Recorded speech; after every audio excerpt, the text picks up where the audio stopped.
about the timeline for the mission. And the growing questions, what is the end game? How involved will the U.S. be? Our correspondents spread out across the region tonight as America's attacks on Iran may only be getting started. And good evening. As we come on the air here tonight, we have breaking news out of Iran, a dramatic escalation in the Middle East. President Trump saying Iran's supreme leader, the Ayatollah Khamenei, was killed in U.S. and Israeli strikes across Iran today. We want to show you this image. That was the Ayatollah's compound, completely destroyed. President Trump also saying many of the country's top leaders were also taken out. That action, killing a head of state, creating, in a sense, a whole new world for everyone in Iran and anyone who cares about its future. Iran, for decades, a sworn enemy of the United States, today firing back, including right now as we come on the air, launching attacks not just on Israel, but on other nations across the region. This was an incredible moment. Watch closely. That's a drone smashing right into a high-rise in Bahrain. This is a wider angle of likely that same strike. This hotel in Dubai, popular with Westerners, also hit. And there was this attack near a U.S. Navy service center in the region. The U.S. reporting multiple attacks on American bases across the Middle East, but so far, no U.S. casualties. The president released a video in the early morning hours saying the goal is to prevent Iran from building nuclear weapons. He spoke to our Kristen Welker late today, suggesting this mission is far from over. And though Iran has not confirmed the supreme leader is dead, there were celebrations by Iranian Americans in different cities across the U.S. who are hopeful that the regime is nearing its end. But there are growing questions tonight about who will lead Iran, and there is criticism from some lawmakers that the president is marching the U.S. into a war with no clear endgame. Our correspondents tonight spread out across the region and here in the U.S. But we begin with a military strike that has shaken the region and the world. Tonight, the stunning and surprise strikes.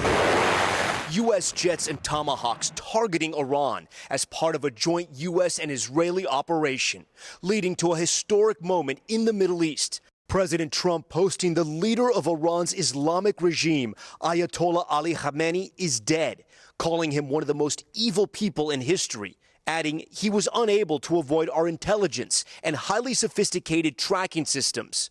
And working closely with Israel, there was not a thing he or the other leaders that have been killed along with him could do.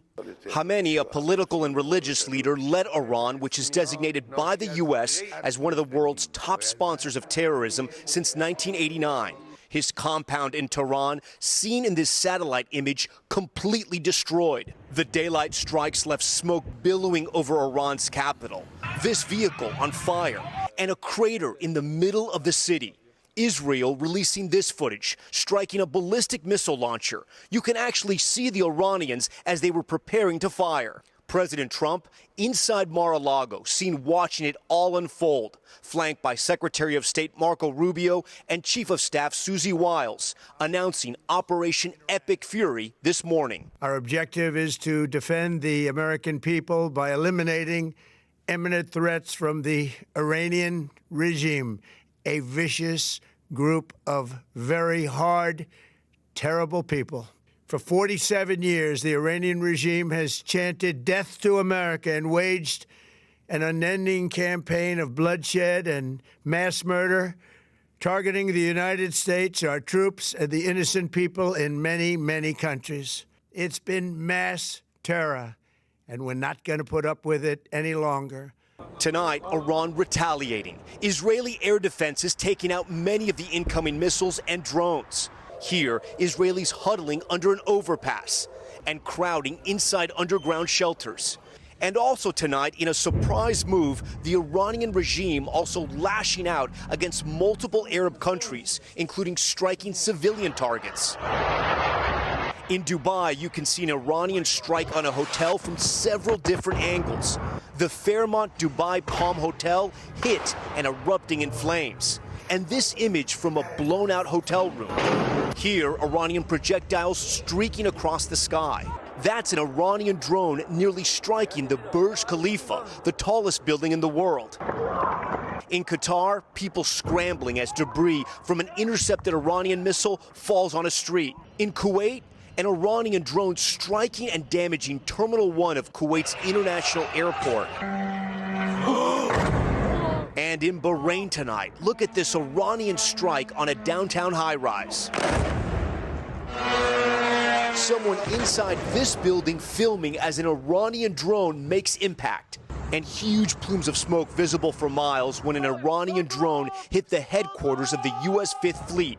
The Pentagon saying no one was injured. President Trump saying one of the U.S. goals to prevent Iran from getting a nuclear weapon. The U.S. destroyed Iran's nuclear sites last year, but the president saying the Iranian regime has been trying to rebuild and that ongoing negotiations were not working. This terrorist regime can never have a nuclear weapon. We sought repeatedly to make a deal. We tried. They wanted to do it. They didn't want to do it. Again, they wanted to do it. They didn't want to do it. They didn't know what was happening. They just wanted to practice evil. For weeks, the president building up U.S. military forces in the region, telling me this in our interview earlier this month. Should the supreme leader in Iran be worried right now? I would say he should be very worried, yeah. He should be. And now suggesting one of the goals was to remove the Iranian regime, delivering this warning to Iran's military. So, lay down your arms. You will be treated fairly with total immunity, or you will face certain death.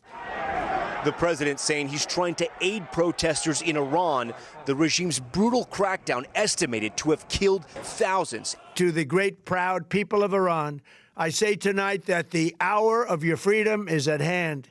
When we are finished, take over your government. It will be yours to take. For many years, you have asked for America's help, but you never got it. No president was willing to do what I am willing to do tonight. This is the moment for action. Do not let it pass. And as those attacks are still ongoing right now, I want to go to NBC's chief foreign correspondent, Richard Engel, who joins us live from Tel Aviv. Richard, we're getting reports that there are a fresh round of attacks both in Israel and Iran. What do you know? So this is absolutely ongoing. It is expected to continue, at least this military phase, for quite some time, a week perhaps, maybe more. The aftermath could take much longer than that. But according to Iranian state media, there have been new attacks carried out in this joint operation launched by the United States and Israel, with attacks taking place in Qom and Tehran. The Israeli military says it is now actively looking for Iranian missiles. It is looking for launch sites because Iran has been firing missiles at Israel and at Arab countries, particularly targeting U.S. bases. So this operation, even in the middle of the night here in the region, is still underway. And Richard, for our viewers, you just got back from Iran, right? What would you tell them? What do you think is going to happen now if this news is true and the Ayatollah is dead? Who's going to run Iran? It's a very difficult question. It is a question that I've been asking U.S. officials, I've been asking regional officials, and nobody has a very clear answer because this is an unprecedented situation. Since 1979, Iran has been run by an Islamic revolutionary government. It has really only had two leaders, two supreme leaders, and the supreme leader does exactly what the job title suggests. He runs every aspect of the country, from its military to its politics to determining how people behave, how women dress. And now it seems, according to President Trump and multiple other sources, that the supreme leader has been killed. He always had a succession plan.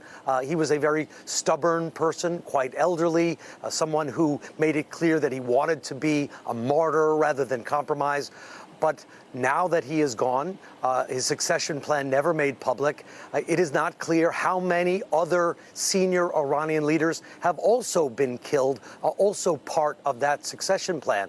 So there is the government is still in place. The government is still firing back. But who might be next remains an open question and something of a guessing game across the region at the moment.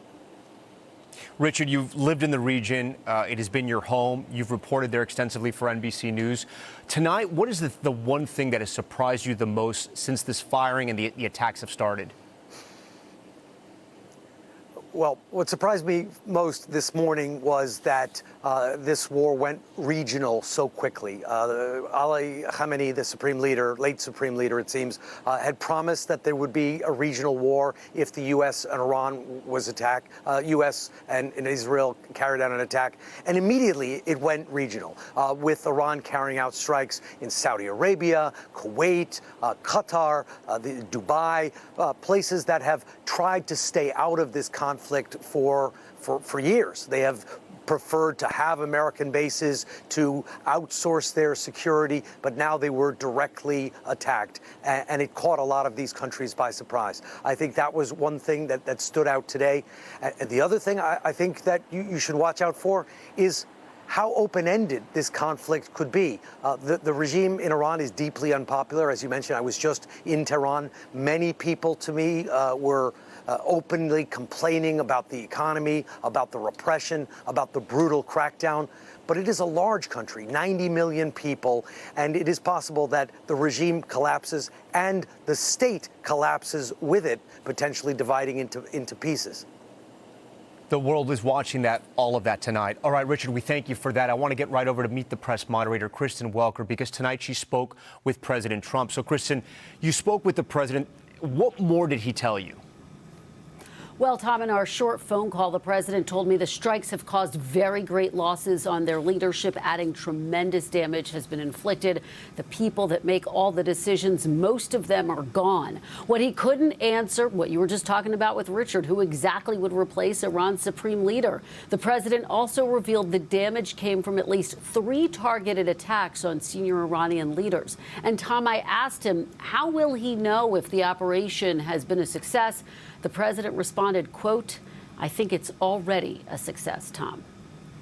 And, Kristen, as you saw in my report there, and when I sat down with the president, he foreshadowed this attack on the Ayatollah, right? This strike, indeed. But it's one thing to have tough talk and the other to sort of pull the trigger, if you will. Do we know why he decided to launch the attack now? Great question. Look, based on my conversations with senior administration officials this week, I can tell you there were 3 major reasons. First, President Trump was concerned that Iran wanted to reconstitute its nuclear program with the goal of ultimately striking as far as the U.S. You may remember that he talked about that during his State of the Union address. There were also concerns about the inhumane way protesters were being treated. Of course, scores of protesters had taken to the streets. And finally, the president, Tom, just didn't believe Iran was being serious about those diplomatic talks. Of course, there were critical talks in Geneva on Thursday. There were more talks slated for this week. Those now have been appended. And now the Trump administration is slated to brief members of Congress in the coming days, Tom, not only on this decision, but on what may come next, amid concerns that, as Richard was just saying, this could become a wider regional conflict with no end in sight, Tom. Kristen Welker, our thanks to you, and we know you're going to have much more tomorrow morning on Meet the Press. We thank you so much. Thanks, Tom. Okay, let's turn now to NBC's chief international correspondent, Keir Simmons, because he joins us live from Dubai tonight. Keir, you were there as these explosions were happening in Dubai, at hotels, at places people knew. Tell us where you are now and what you've seen today. You know, Tom, in the seconds before you came to me when you were talking to Kristen, there was the low boom of another explosion in the night sky here. And I can hear now an aircraft overhead. That's been the constant sound, explosion after explosion. You can probably hear that aircraft. That is not going to be a civilian aircraft. The airspace is closed to civilian aircraft. That will be a military jet of some nature. As I say, Tom, explosion after explosion in the region where this is not supposed to happen, where they pride themselves on trying to aim for stability, and yet we have had messages on our phones telling us to shelter in place. Just so you know, to reassure you, I am right by our home, underneath the shelter here, so I'm in a safe position. Because, look, the United Arab Emirates, just the United Arab Emirates, through the day and night, says it has been targeted by 137 missiles, 200 and 9 drones, and that is just here. And it's not just targeting military bases, it's civilian infrastructure, hotels. The airport near here has been hit. Thankfully, Tom, it was evacuated. This has felt like a rage, some kind of fury from the Iranian regime after what appears to be the death of its leader. You know, Keir, the president had said he just wanted to hear the phrase, "We are not going to make a nuclear weapon," from the Iranians, and they would not go that far. They would not commit to that. Just days ago, U.S. officials were negotiating with Iranian officials in Oman, and now we have this attack. What's been the reaction in the region? Because it felt like there was going to be diplomacy, but we saw this movie before, the last time with Operation Midnight Hammer, where the U.S. and the Iranians were talking, and then the U.S. and Israelis struck. Yeah, look, I mean, the two sides, the US and Iran, and certainly Israel, don't trust each other and have been threatening each other. And one of the threats that the Iranians made was that if they were hit in the way that they were, with a operation that was really about regime change and appears to have achieved some kind of regime change, at least the removal of the supreme leader, if that happened, they would launch this bombardment against the whole region. And that's exactly what they've done. And to explain to people, the reason why the Iranians are doing this is to try to push these countries, Arab nations here in the Gulf, to go to Washington and say, we can't withstand this, we cannot take this, you need to stop, this is damaging us economically. It does look as if, for example, Tom, the Strait of Hormuz, which takes 20% of the world's oil and gas, is not far from here, that is effectively closed, because how is shipping going to pass through there when there is this kind of conflagration in the region? So this is a blow here, and as Richard said earlier, I think we're going to have days of this. The question is whether the US, with the Trump administration, can effectively get it under control. Yeah, we're going to have much more on how this is all going to affect gas prices back here at home later in the broadcast. Here, you and your team and your family, please stay safe tonight. I want to bring in former Defense Secretary Mark Esper, who served under President Trump during his first term. Mark, take us into the Situation Room, if you can. In this case, it was Mar-a-Lago. But what do you make of the president's decision to strike Iran now, and why do you think he made that decision? Well, I think he made the decision for some of the reasons he outlined, Tom. I think, first of all, we do know that they were rebuilding their ballistic missile capabilities. We do know that they had rebuilt their air defense capabilities, both of which were decimated from the June 12-day war last year. And so he saw that happening. Of course, they've never given up their ambitions to pursue a nuclear weapon. And on top of that, they were just dragging out the negotiations. So I think he saw a moment in time that if we didn't act now, they would continue to rebuild their capabilities. And not just organically, by the way. They've been seeking cruise missiles from China. They've been asking for advanced fighter jets from Russia. All these things, I think, came together to say this is the moment to strike, particularly since, look, the apex of America's fighting force in the region had peaked. And at that point in time, you either have to use them or bring them home at some point because of the degradations in readiness. Yeah, but this one much different. This attack much different than Operation Midnight Hammer. You have them taking out the Ayatollah, the religious and political leader of Iran. His title is Supreme Leader. That is not figurative. He is the complete leader, or he was at least, of Iran. How much does this change now the region, but also in Iran? What do you think happens next? I know that's a very open-ended question, right? Because Iran is sort of at this critical point in their history where everyone, so many people want change right now, and they need so much, and now the leader of that country may be gone. Yeah, Tom, I think that's the key question, and everything that happens next pivots on the answer to this question. Because look, Khamenei is dead. As of today, he used to be the longest-serving dictator in the world, sitting atop the world's greatest state sponsor of terrorism. For 37 years, he ruled that country. And as you rightly said, he built it. He built it atop the IRGC, the military, and they expanded their reach through Hezbollah in southern Lebanon, Hamas in Gaza, through the Houthis in Yemen, the Shia militia groups in Iraq. And over the past 2 years, since the tragic day, October 7th, 2023, when Hamas killed 1,200 Israelis, Israel has been taking down each of those proxies. And the United States, of course, assisted along the way. So here we are at this key moment in time. And the answer to the question is, who is next? And I think one of your reporters said, yes, the Ayatollah has had a succession plan. But remember, that was disrupted about 18 months ago when the former president of Iran, Raisi, was killed unexpectedly in a helicopter crash. He was well-liked. He was close to Khamenei. He was a senior cleric. And there actually has been nobody really to fill those shoes. I mean, there's some outliers out there. I mean, the original Khamenei's grandson could be in the running. Khamenei's son himself could be in the running, although Khamenei did not want any type of hereditary theocracy. But I think the tension next will be who steps up. Will it be the theocracy led by the clerics who constitutionally have control right now? Will the IRGC step forward and try and take military control? Or will there be some type of pragmatists, the relative moderates within the country who will try and seize control of the organs of power? Depending on how that plays out, who gains the upper hand in the next 24, 48, 96 hours, I think it's going to dictate in many ways where this goes over the coming days and weeks.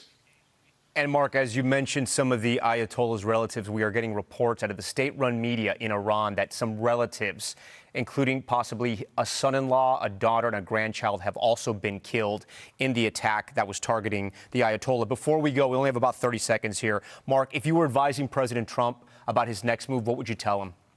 I'd say keep the pressure on. Continue to outreach to the Iranian people. We can't affect regime change, but we can enable it. We can set the conditions. So hopefully we're providing covert assistance.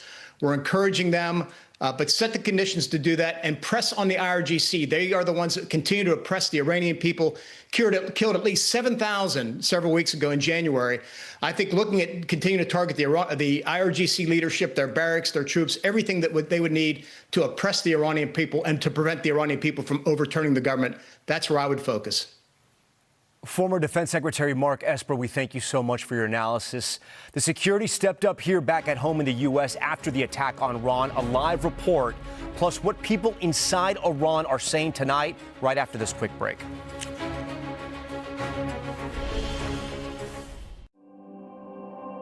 If we got clear facts, maybe we can calm down a little. Talk to each other more. That's what the news is supposed to do.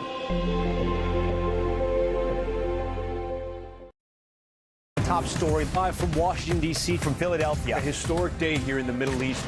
There is singing and there's dancing and everyone asking the same question. Who's now going to run Venezuela? I was in Alaska for the potential peace summit. This is a big shift. Now that big move from the Federal Reserve, it sent the stock market surging. Bill, so much happening with the weather around this country. Walk our viewers through this. What's at the crux of why these premiums are going up? Are you going to play in the World Cup? Every night, it's your news playlist. Top Story with Tom Llamas, streaming weeknights at 7 on NBC News Now. When news breaks, it happens here. We're following some breaking news right now. But the story happens here. And here. Being here is what matters. Here for our struggles. Here for our triumphs. It's been a long time coming. Yeah. Here for all of us. Tonight and always, we're here for you.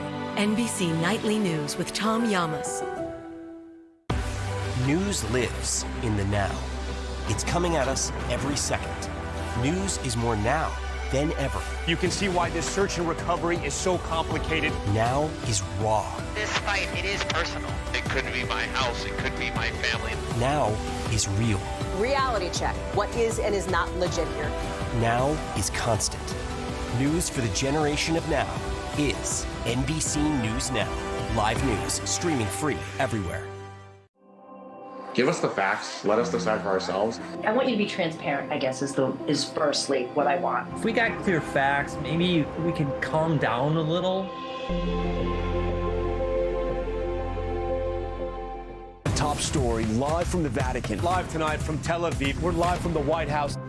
Every weeknight, it's your news playlist. Top Story with Tom Llamas, streaming weeknights at 7 on NBC News Now. Welcome back to our NBC News special report on today's strikes in Iran and the Iranian retaliation across the region. I want to bring in NBC's Yasmin Vasuvian, who has sources on the ground and has reported from inside the country. Yasmin, first, tell our viewers here in the States, what are you hearing back from your sources in Iran? There has been a lot going on really over the last 24 hours or so, I would say, Tom. It has been a roller coaster ride for many Iranians who were, for all intents and purposes, caught off guard with this attack. They were gaining communication from their own governments in which they were hearing that these negotiations were going well. However, when the U.S. and Israeli forces struck Iran, they were certainly caught off guard. There was both fear and elation and hope amidst it all, and reconciling those feelings. Fear because they worried about the civilian casualties that could come from these strikes. There was hope and elation for the possibility of real effective change. You and I, Tom, talked extensively during the protests in late January in Iran, where thousands of Iranians were killed at the hands of the local Basij police forces. And because of that, so many Iranians felt as if there needed to be real effective change. Their backs were up against a wall. The economy was really struggling there in Iran. So because of these strikes inside Iran, many people were running out of town, right? The blockades were building up on the highways getting out of Iran. Folks were going to the gas station, filling up their tanks, trying to get to safety. And many of them wondering that they were trying to wait for the very word that we heard when we were on the air, which was the death of the leaders inside of Iran, the death of the supreme leader of Ali Khamenei, right? He came to power in 1989. And when they heard that he, in fact, had been killed, there was elation, Tom, in the streets. There were folks that were celebrating his death. They were firing off firecrackers inside Tehran as well, because it was the very thing that they were looking for to drive them forward in what they want to see real effective change. I mean, we have to remember Khamenei was someone who was brought into power to kind of maintain the loyalty to the resistance, right? Maintain the loyalty to the revolution inside Iran and the loyalty to the theocracy. He is the reason why so many Iranians were killed with so much brutality because of these domestic police forces. And so they see him as one of the big changes that they were looking for if change will come, if regime change will come for Iranians. Yasmin, let's live in this moment right now because you have covered the Iranian-American community extensively. You understand it. We saw some celebrations here already in the United States. The Ayatollah, as you mentioned, had thousands, some are saying tens of thousands, killed during these protests. Yeah. Even children were put into prison, right? He's trampled on human rights, especially the rights of women in his country. And we started 2026, right, in South Florida and Venezuela with Venezuelan Americans celebrating when Nicolas Maduro was taken out of that country, right? Somebody else who really oppressed human rights in his country. Talk to me about what people are going through right now, both Iranian Americans and Iranians back over there, knowing that this man, this leader, this religious political leader who oppressed so many could possibly be off the face of this earth now. I think, you know, as I mentioned, I think a lot of Iranians are celebrating this, but they're also trying to understand how it is they make a transition to a new regime without extreme civilian casualties. Iranians are incredibly nationalists, right? And they want to do this to a certain extent on their own with the help of the quote-unquote West, that is the United States and Israel, and the attacks that are being leveled against Iran via them.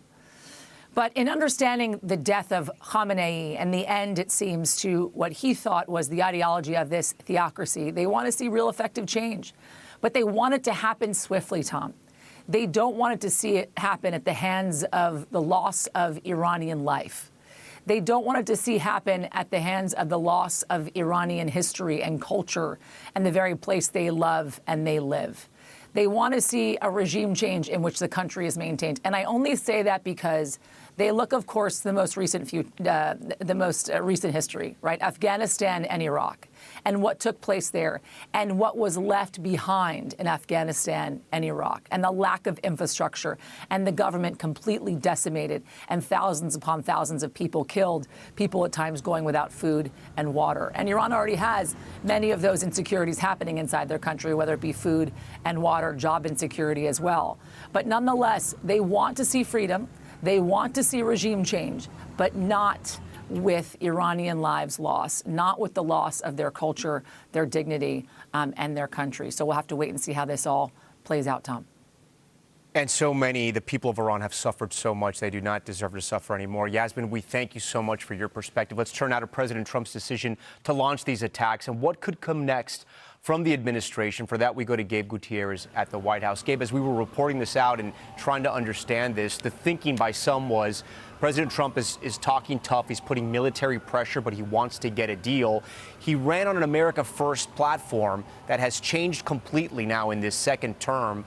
Talk to us about the point that he decided to strike and to potentially kill the Ayatollah there in Iran. Certainly, Tom, it's dramatically different from what he campaigned on. But senior administration officials are now trying to make the case that the president had no choice here, that since Iran refused to even address ballistic missiles during negotiations, that it was an unacceptable situation. The senior administration officials say their analysis was if the U.S. sat back and waited to get hit first, the amount of casualties and damage would be substantially higher than if the administration acted preemptively. Now, one major question we've been asking, Tom, was how could Iran be so close to getting a nuclear weapon if the president had previously said that Iran's capabilities were obliterated during those strikes last summer? Well, the senior administration officials today, they now say that evidence shows that one of the reactors that Iran had argued was for medical purposes that was not attacked last summer, it had actually not made any medicine, according to these officials. So bottom line, the president thought Iran was simply stringing the U.S. along, and that's why he made the move now, Tom. You know, earlier this week, top White House envoy Steve Witkoff and Jared Kushner, the president's son-in-law, held high-level meetings with the Iranians. Right. Do we know why, if those negotiations ultimately failed, was it that reason that the president has been saying that they would not agree to stop trying to develop a nuclear weapon, that according to the president? Well, Tom, we actually got some new information on that today. It is clear that those negotiations in Geneva on Thursday really frustrated the president. I was there earlier this week when he said that he wasn't happy with them here on the south lawn of the White House. Now, his team now says that the U.S. had offered Iran access to free nuclear fuel, but that the Iranians weren't interested. And that led the U.S. to believe that Tehran was looking to buy time so they could eventually enrich uranium. Now, the officials also say, Tom, that Iran brought a 7-page plan for enrichment to the negotiations, but that the International Atomic Energy Agency estimated the plan would result in an enrichment capability 5 times than what had been previously agreed to in the previous Iran nuclear deal, Tom. So for all those reasons, the administration thought it needed to act now, and that's why those negotiations failed. Gabe Gutierrez for us. We have a bit of breaking news that has just come in. Right now, the Iranian state media is telling the people of Iran that the Ayatollah has been killed. Again, Iran's state-run media is now confirming that the Ayatollah has been killed. Earlier, we had reported this, citing President Trump, citing leaders in Israel as well, the Prime Minister of Israel, Benjamin Netanyahu, first announcing this. But now we have it even from the Iranians, saying that the Ayatollah has been killed in those strikes. Gabe Gutierrez is still with us right now. So, Gabe, this reporting confirming what the president had said earlier, and again, we can't stress enough sort of the magnitude of this moment right now. He had been there since 1989. This may change the game completely for Iran, change the region. And from what we've seen now, this strike and this killing of the Ayatollah has now started a regional war. Where it ends, we don't know. How much further it goes from tonight and into the morning over there, we don't know. But still a monumental moment. Monumental indeed, Tom. When we think about it, the United States taking out the supreme leader in conjunction with Israel, it is an incredibly historic moment here. And the president was alluding to this earlier in the day. He said that the people he had talked to, the intelligence, he believed that the Ayatollah had been killed. And now we have that acknowledgement from Iranian state media. Certainly a huge surprises here that, as Richard was talking about earlier, that this war has already spread to other countries throughout the region. But this new development that Iranian state television now confirming the death of the Ayatollah is certain to ripple across the world very quickly. Now, right now, Tom, the president is at his Mar-a-Lago estate. He's expected to return here to Washington tomorrow.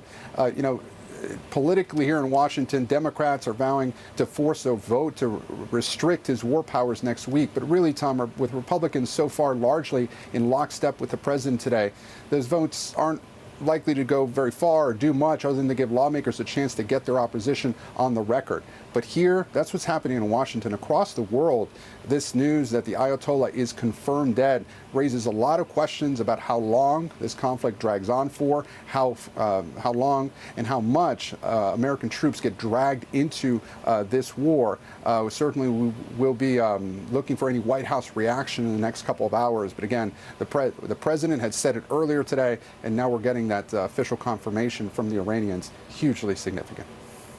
Okay, Gabe Gutierrez, stand by for us still at the White House. I do want to bring in Michael Froman. He's the president of the Council on Foreign Relations. Michael, thanks for joining our special broadcast. As you just heard us report here, Iranian state media now confirming the Ayatollah has been killed. Talk to us about who you think is in charge right now in Iran. Is it the president, Pezeshkian? Is he now the leader?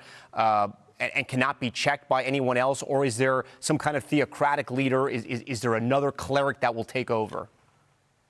Well, first of all, Tom, I think there's just a lot of uncertainty right now, exactly what's happening on the ground. You mentioned the president, who evidently is alive and is still there, but there's also Larijani, who's the national security head and who has really been the power behind the throne and the Ayatollah's number 2 for some time. And so whether he's a transitional figure until something further happens remains to be seen. He's not a cleric, so he can't be really a successor in the form of an Ayatollah, but we have to see how that plays out. And I think that's the real question: is what happens now? Now that senior leaders have been killed, will people rise up? How will the various dynamics within Iran, including the role of ethnic minorities there, the Azeris, the Kurds, Arabs, and others, how will that play out? And ultimately, what does that mean for the future leadership of Iran? The UN has already discussed this. Countries like China have come out and condemned the attack by the U.S. and by Israel on Iran. What do you think the role of both the UN is and other major nations across the world now that Iran it may descend into chaos? It's unclear. I mean, this is all still fresh. We'll see what happens. But a regional war is underway, or at least a conflict right now. Well, look, on one hand, I think with the exception of China, Russia, maybe North Korea, very few countries are going to cry tears for the loss of this regime. It's been an evil regime that has wreaked havoc across the region and sponsored terrorism and challenged U.S. interests and interests of Western countries and Gulf countries for some time. On the other hand, there is clearly some discomfort with the fact that the U.S. did it unilaterally with Israel, and the other countries are sort of wrestling with that. I think there's a lot of cynicism, frankly, particularly in the region, with countries in the region perhaps saying they're uncomfortable with it, but privately being quite gratified that there will potentially be an opportunity for a new Iran. This leadership had been in place, effectively for 47 years, and there hasn't really. It was unclear. It was uncertain that there would ever be a real change in Iran's fundamental strategy towards the region, towards Israel, towards U.S. interests, until there is a change. Michael, explain that to our viewers, right? Because people watching this right now may wonder, Iran, how has Iran attacked the United States? And in many ways they have, right? Through terrorism, through building drones that wanted to kill U.S. soldiers, through funneling money to Hamas that ended up killing Israelis as well and committing terrorism all across the world. Iran's fingerprints are over all of that evil. Yes, I mean, for decades, of course, and when there's been efforts to kill American troops stationed in the region, successful efforts. They've killed several hundred American troops over the years with their IEDs that they've designed. As you said, they provided drone technology now to Russia to attack Ukraine and our interests there. They've targeted Americans, and they have assassination orders out for various former American officials. So, this is not a regime that anybody wants to coddle or see in place for a long time, and it's been in place for effectively since the revolution, since 1979. And the question is, would it have ever changed of its own accord with a strong domestic security system that has effectively put down any opposition and put down previous protests? It was unclear it was going to change under its own regard. Having said that, the U.S. taking action by itself without congressional authorization, with allies uncomfortable, that's going to be the debate for the next several weeks, I imagine. Michael Froman from the Council on Foreign Relations. Michael, we thank you for your time. I want to bring in senior national security correspondent Courtney Kube. Courtney, we just gotten the breaking news. It's 5 o'clock in the morning in Iran, and Iranians have been probably up all day and night because of these attacks on their country, and the news that the Ayatollah possibly had been killed, and now state-run media in Iran confirming what you reported earlier right on our air, what the president had told the American people: the Ayatollah is dead. Yeah. And I mean, this is a huge blow to the regime. You know, one of the questions that we have had for the last several weeks as the Trump administration has slowly ticked towards this military action in Iran is the idea of regime change being inflicted or the catalyst to regime change being U.S. military or any other military action. And this is one of the ways that the U.S. and the Israelis in this case could inspire regime change in Iran. Now, we still do believe that the Israeli military, the IDF, is the one who was more focused on the strikes against the leadership, including the one against the Ayatollah here, and others. We are still working on information and confirmation about other Iranian leaders, especially from the Iranian Revolutionary Guard Corps, who may have been targeted and injured or killed in the strikes today. The U.S. military was more focused on infrastructure, military and security targets, not so much on the leadership. But this is definitely expected to have an impact on the ground there, especially now that Iranian state TV and state media are acknowledging that the Ayatollah was killed. This is what we've been waiting for, Tom, right? We had heard from the Israelis, we heard from the United States, but we were really waiting for any kind of recognition out of Iran, and that's what we have now. Now the question is, how do the people there react? Courtney, can we take a moment and just talk about the Israeli intelligence and the U.S. intelligence when it came to this mission? They had targeted, it was reported, the Ayatollah before during Operation Midnight Hammer. He was able to escape at a moment's notice. We knew the president was injured. The president of Iran was also injured in that attack, but also was able to escape. But this right now, they were able to take the Ayatollah out along with a lot of the senior leadership in Iran. And you know, this military planning, at least from the U.S. side, goes from Venezuela right over to Iran. It felt like in the blink of an eye. I know it's been a month or two since January, but I mean, incredible intelligence assessments. Absolutely, and the Israelis do have excellent intelligence on Iran and on Iranian leaders. Remember, this isn't the first time that they've been able to strike and target with extreme precision leaders in Iran.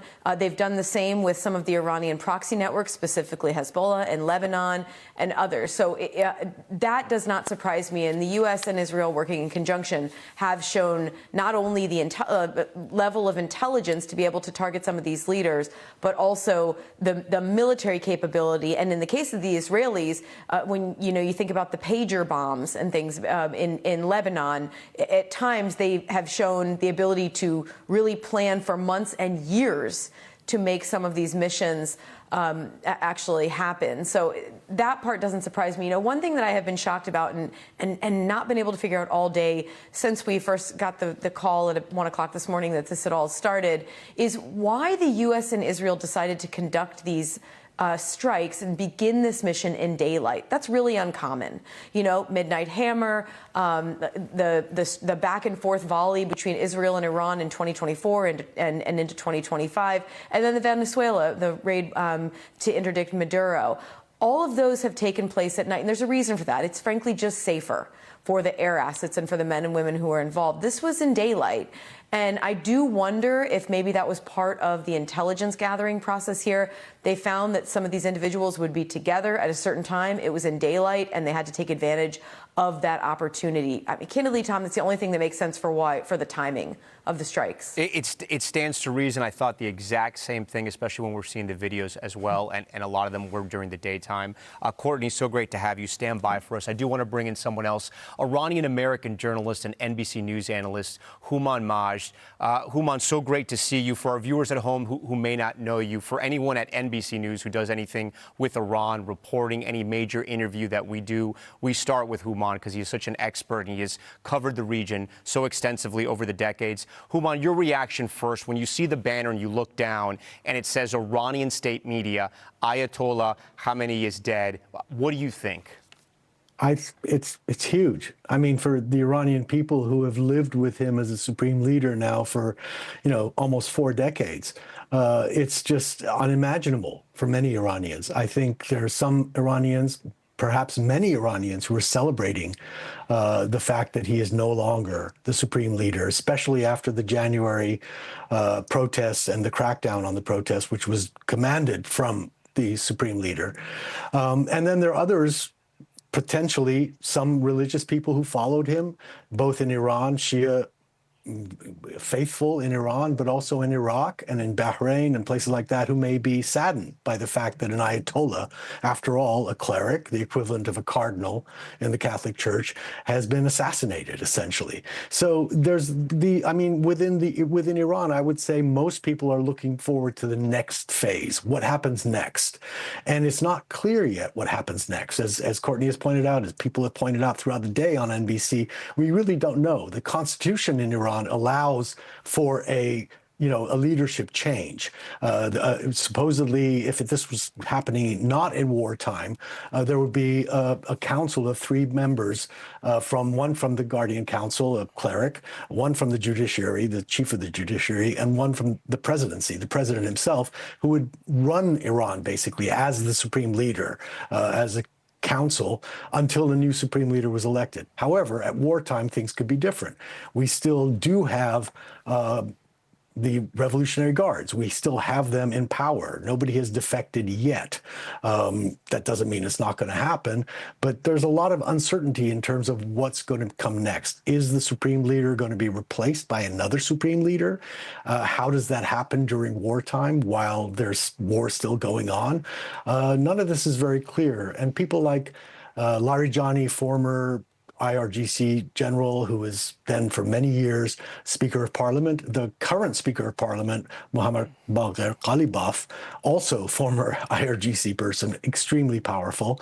Those two have not been, as far as we know, targeted, and if they were targeted, have not died. Ali Shamkhani, another IRGC, a former admiral actually in the Navy, a top security official, was targeted in the 12-day war in June, but survived. The Israelis are claiming that he died in this attack. We don't know yet. So there's a lot of unknowns in terms of what's going to happen with the regime moving forward.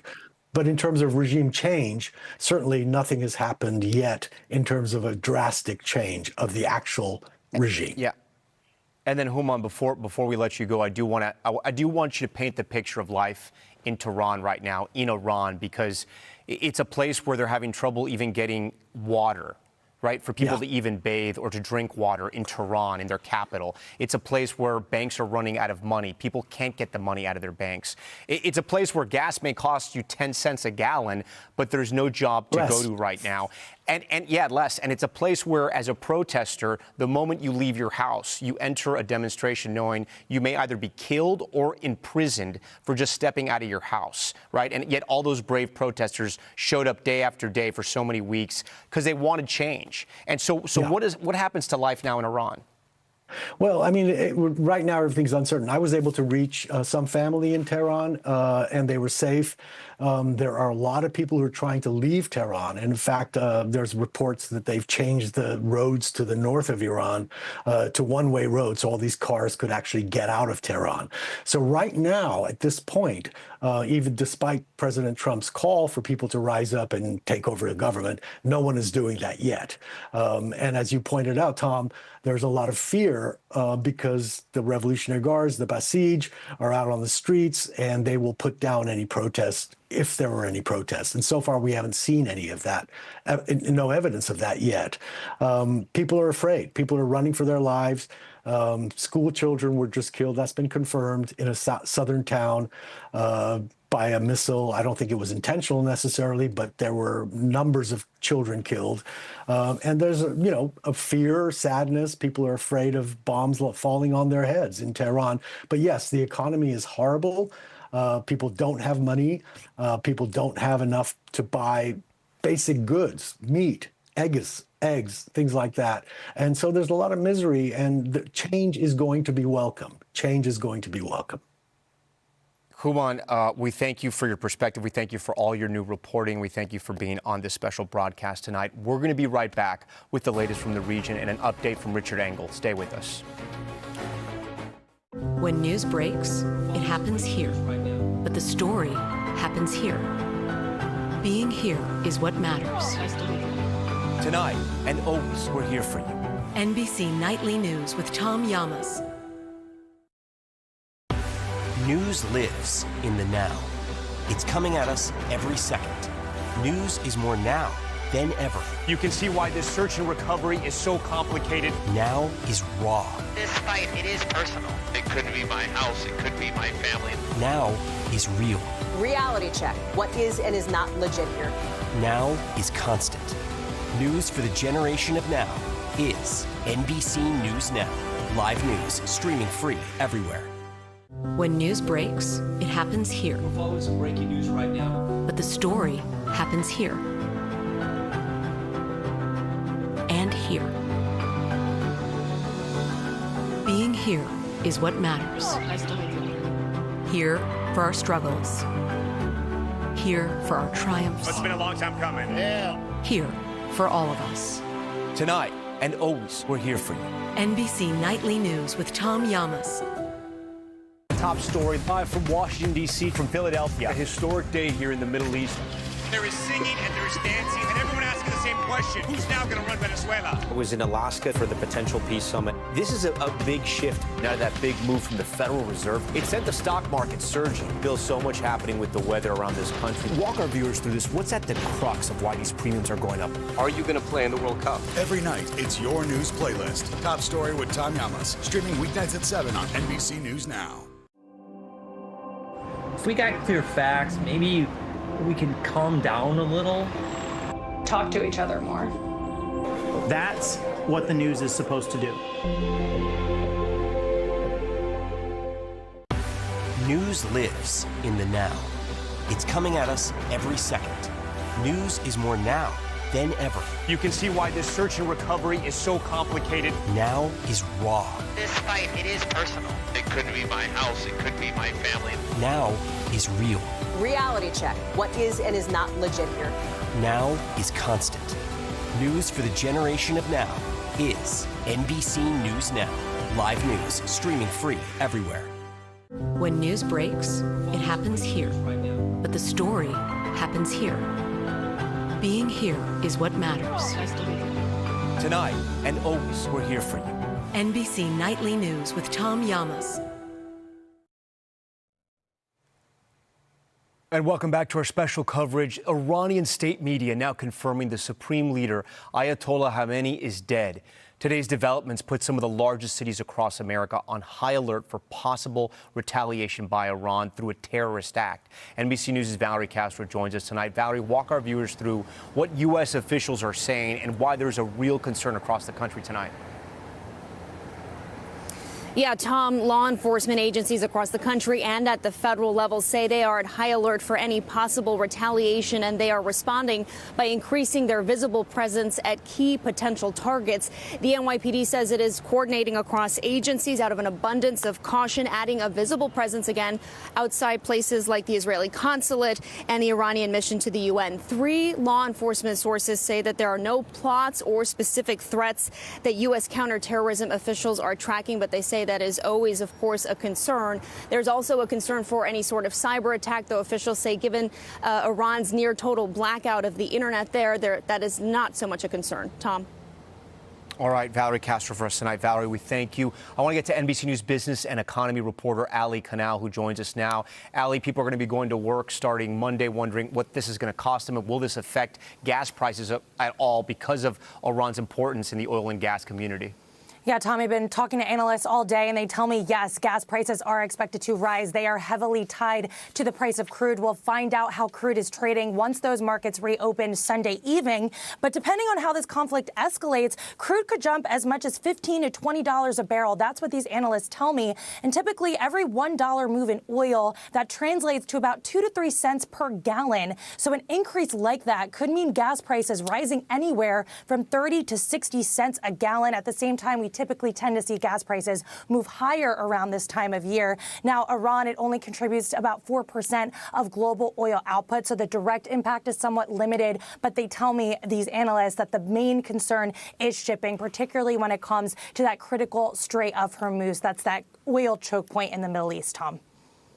Okay, Ali Canal for us. Ali, we thank you for that. Joining us now, our chief foreign correspondent, Richard Engel, who's in Tel Aviv, and our chief international correspondent, Keir Simmons, who's in Dubai. Guys, I wanted to have you back on now that we have this breaking news. Keir, I'm going to start with you. Iranian state media confirming that the Ayatollah is dead. As you know, everything inside of that country has been seen through the prism of this religious and political leader since 1989. And before that, the Ayatollah before him. What are your sources in the region telling you? And I know it's still very early and this regional war is still underway and it's unclear how long it's going to last. But what are your sources inside that region, those various Arab states, telling you about how Iran changes? Will it change now?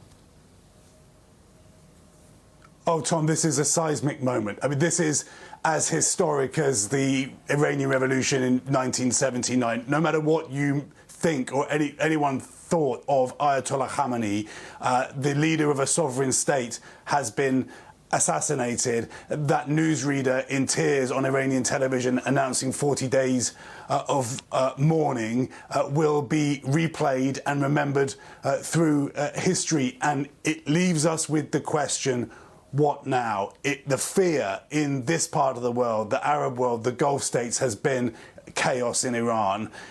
Hopefully the country can hold together and a new leader can emerge, and many people will be hoping a different kind of leader. But we simply don't know. It does sound as if many members of the Iranian leadership have been removed. It raises questions. Could someone step into Ayatollah Khamenei's place who's more hardline? And right now, whose finger is on the trigger that is firing those missiles and drones towards the region where I am? Tom? Keir, we thank you for that. Richard, a new day has started in your end of the world where you guys are in Iran. People are waking up to a world where the Ayatollah no longer exists. But to quote the great rock group The Who, meet the new boss, the same as the old boss. Do we think that's what's going to happen inside of Iran? It is very possible that there could be another supreme leader, that Iran could continue along its path. But there was already a leadership crisis in Iran. You were talking with Haman Majd a short while ago, how people in Iran have been so angry, so dissatisfied with the current level of, with the current leaders. Iran presents itself and has presented itself since 1979 as a theocracy, as a government that is ruled not by man, but by the Quran, by God's law. But over the years, it has become increasingly corrupt. It has not been able to provide for its citizens. People are not able to provide for their families. There's deep frustration. So there is an opportunity for a new generation of leaders to emerge. We will see if now that, according to Israel, dozens of top leaders in the command have been killed. Now Iran itself confirming that the supreme leader himself among them. We will see if this now clears the deck and opens up a new chapter for Iran. But the fear in the short term is that there will be revenge, that there will be reprisal attacks coming perhaps in the daylight hours. Yeah, Richard and Keir, we thank you. As much as this is the end of the Ayatollah, this is very much a new beginning, a new era for the people of Iran and really the region and the world. I want you to stay with us throughout the weekend as this important story continues to unfold on your local NBC stations, on our streaming network, NBC News Now, and online at NBCnews.com. I'm Tom Llamas. We thank you so much for watching this NBC News special report. Good night. News lives in the now. There's still a danger. We are buckled in here on the ground. News for the generation of now is NBC News Now. Live news streaming free everywhere. Give us the facts. Let us decide for ourselves. I want you to be transparent, I guess, is firstly what I want. If we got clear facts, maybe we can calm down a little.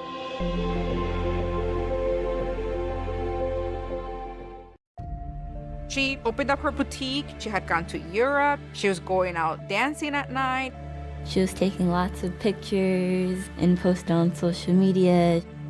It was a whole new world. She was excited.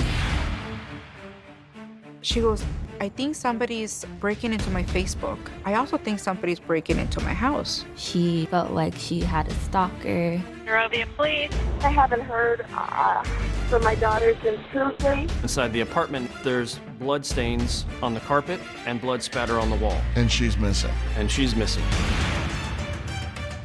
They find a notebook. It says, "I'll have great pleasure tearing her apart." The hairs on your neck stand up. I just went, oh my God, you gotta look into this guy. He was so good at pretending. He's a monster. He's like